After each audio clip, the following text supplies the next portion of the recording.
Right guys, Mark Crossfield here. In my hands today, Mizuno JPX850 Irons. We're going to give these irons a hit. They've got these funny cutaway soles. We've got frame faces or something. The faces are springy and dooby-doo. All these clubs nowadays are just, they're going for it, aren't they? Let's give the JPX850 from Mizuno a hit and see if it's any good. Let's get stuck in.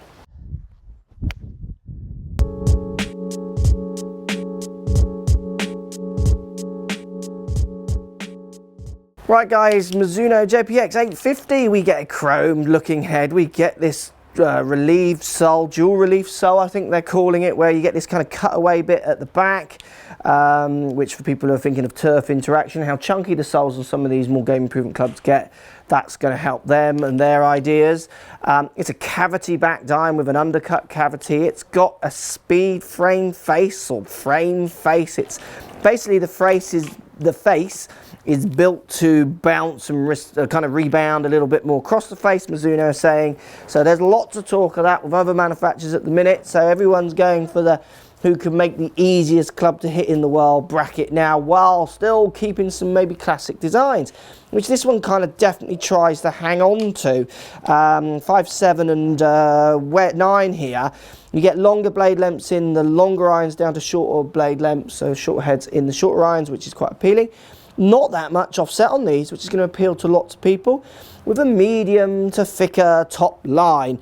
Definitely plenty of club face down by the ball. So we're going to give them a hit, see what they feel like. We've got GC2 HMT ammo, type is probably one ball, so we've got some real numbers coming at you as well. So look, when I put it down by the ball, it's definitely the less offset. It looks good, the less offset looks nice.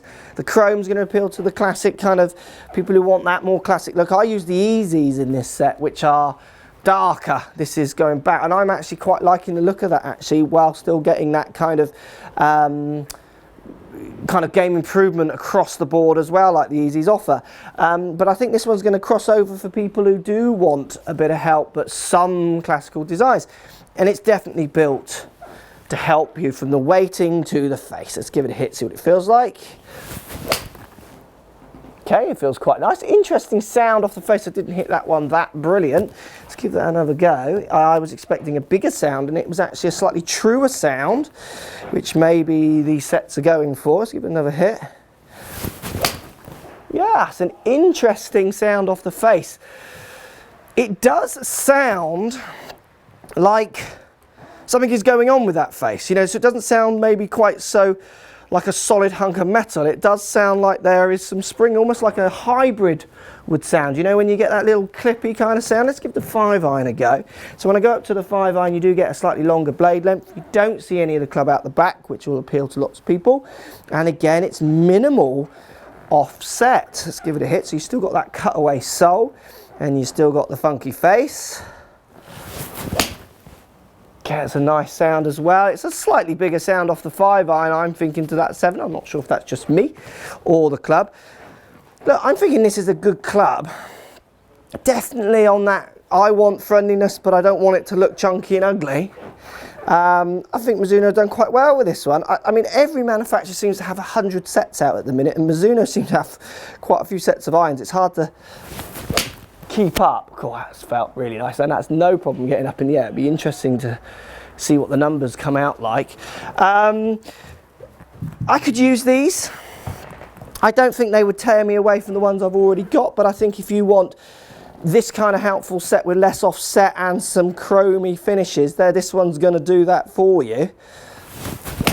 It's the 9-iron. It just feels really easy. It's a big old head down by the ball as well, which I think will definitely inspire a lot of confidence for people.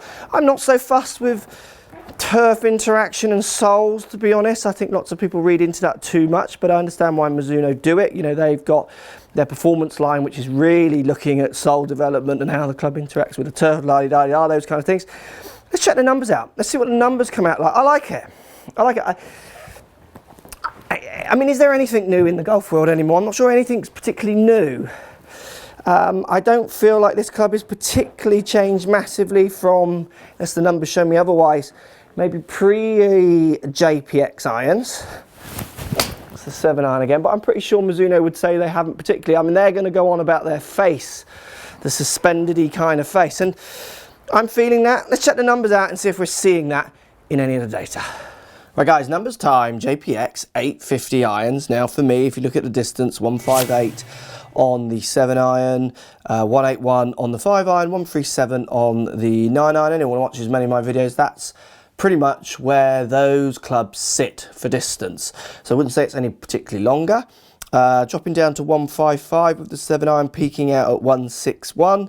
So there's a slight miss hit there, which you would argue is performing within 6 yards of a decent hit to miss hit, which is kind of what these clubs are trying to do.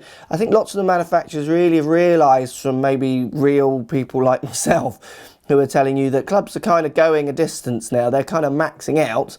So they're now trying to move it more to those miss hits, aren't they? And that's what this club's all about.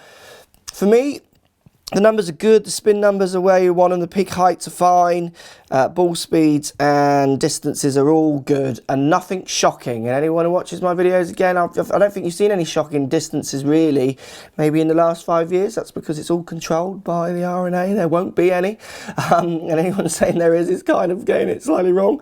For me, this iron's really quite good looking for the style of iron it is.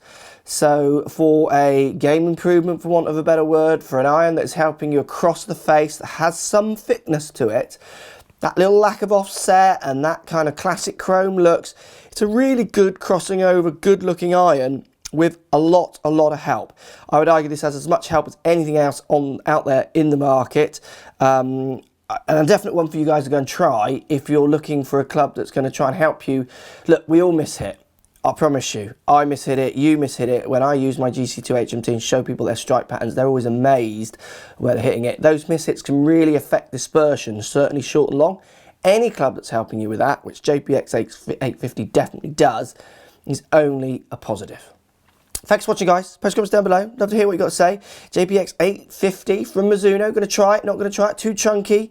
You like the combination of game improvement plus those not the chunkiest irons in the world look? Let me know, post comments. Speak to you soon. So if you like what's going on here, don't be afraid to subscribe to the channel. Also thumbs up the video, post comments. Love to hear what you guys got to say. Let's keep it social. The more we talk, the more we share, the easier this game will get for everybody. So if you want to find me on Facebook here, you can find me on Facebook. If you want to tweet me, find me on Twitter here as well. Just follow the links, all in the description. Come and join the show. Get active, get involved, get playing some better golf. Thanks for watching.